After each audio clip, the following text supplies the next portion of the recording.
তো আজকের ভিডিওতে আমরা দেখব add list item in Python. তো পাইথনে আমরা লিস্ট আইটেমের ভিতরে আমাদের লিস্টের আইটেমের ভিতরে আমরা কিভাবে আরও নতুন আইটেম অ্যাড করতে পারি। তো এখানে আমি প্রথমে একটা লিস্ট বানিয়ে নিচ্ছি। তো এখানে আমি লিখছি লিস্ট ইজুয়াল টু, তো এখানে আমি স্কোয়ার বেসিস দিব। তো স্কোয়ার বেসের ভিতরে আমি এখানে আইপিএল টিমের আমি নাম লিখে দিচ্ছি। তো আমি এখানে লিখে দিচ্ছি KKR, তারপরে আমি লিখছি আরসিবি, তারপরে আমি লিখছি MI, তারপরে আমি লিখছি RR। তো চারটা আমি এখানে লিস্টের ভ্যালু লিখে দিয়েছি, চারটা আছে আমার কাছে। তো এটাকে প্রথমে আমি প্রিন্ট করে তোমাদের দেখিয়ে দিচ্ছি। তো এখানে আমি লিখব প্রিন্ট, আর এখানে লিস্টকে আমি প্রিন্ট করে দেব। তো কন্ট্রোল এস করে এখানে সেভ করে দিচ্ছি। তো এবার যদি আমি এটাকে প্রিন্ট করাই, তো এখানে দেখতে পাচ্ছ KKR RCB MI RR চলে এসছে। তো এখানে আমরা চাইছি আমরা আরেকটা IPL এর টিমকে অ্যাড করব, যেমন CSK। তো CSK কে আমরা অ্যাড করতে চাই এখানে। তো আমাদের অ্যাড করতে হলে এখানে লিখতে হবে লিস্ট ডট অ্যাপেন্ড।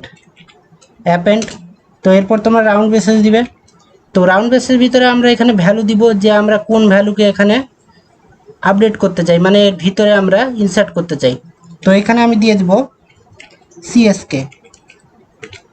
তো কন্ট্রোল এস করে আমি সেভ করছি।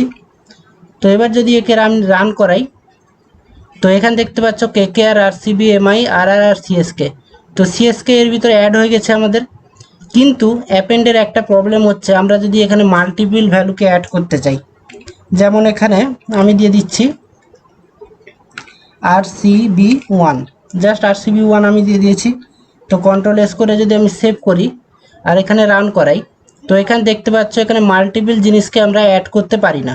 তো আর একটা ব্যাপার হচ্ছে, এখানে আমরা যদি অ্যাপেন্ডকে ইউজ করি, অ্যাপেন্ড সবসময় আমাদের ভ্যালু লাস্টেই অ্যাড করে। তোমরা দেখতে পাচ্ছ RR এর পরে এটা লাস্টে আমাদের অ্যাড করেছে। কোথায়? এখানে। তো দেখতে পাচ্ছ RR এর পরে CSK কে আমাদের অ্যাড করেছে। তো অ্যাপেন্ডকে আমাদের লাস্টে ভ্যালু অ্যাড করে দেয়। তো এর ফলে আমরা এখানে মাল্টিপল ভ্যালু আমরা এখানে দিতে পারবো না অ্যাপেন্ডে। তো এটাকে আমি এখানে ক্লিন করে দিচ্ছি। তো আমাদের কাছে এখানে দেখতে পাচ্ছ মাল্টিপল ভ্যালু আছে, কিন্তু আমরা অ্যাপেন্ডের সাহায্যে ইনসার্ট করতে পারবো না। তো আমরা এটাকে ইনসার্ট করতে হলে আমাদের কাছে একটা মেথড আছে, সেটা হচ্ছে এক্সটেন্ড। তো আমরা এক্সটেন্ড মেথডকে আমরা এখানে ইউজ করতে পারি। তো আমি লিখছি লিস্ট ডট এক্সটেন্ড এক্সটেন্ড। তো এক্সটেন্ড করতে হলে আমরা এভাবে করতে পারবো না, আমাদের একটা নতুন লিস্ট আর একটা তৈরি করতে হবে। তো এখানে আমি যাব, আমি এখানে লিখব লিস্ট 1। তো ইজুয়াল টু দিব, তারপর এখানে স্কোয়ার বেসিসকে আমি ইউজ করব। তো এরপরে এখানে যে দেখতে পাচ্ছ CSK আর RCB আছে, এটাকে আমি কাট করে এর ভিতরে আমি পেস্ট করে দিব। তো এইভাবে দেখতে পাচ্ছ আমি পেস্ট করে দিয়েছি। তো এক্সটেন্ডের ভিতরে আমি লিখে দেব লিস্ট 1, আর এখানে আমি লিস্টকে প্রিন্ট করাবো। তো কন্ট্রোল এস করে সেভ করছি। তো এখানে দেখতে পাচ্ছ KKR RCB MI RR CSK RCB সমস্ত কিছু আমাদের এখানে একসঙ্গে হয়ে গেছে।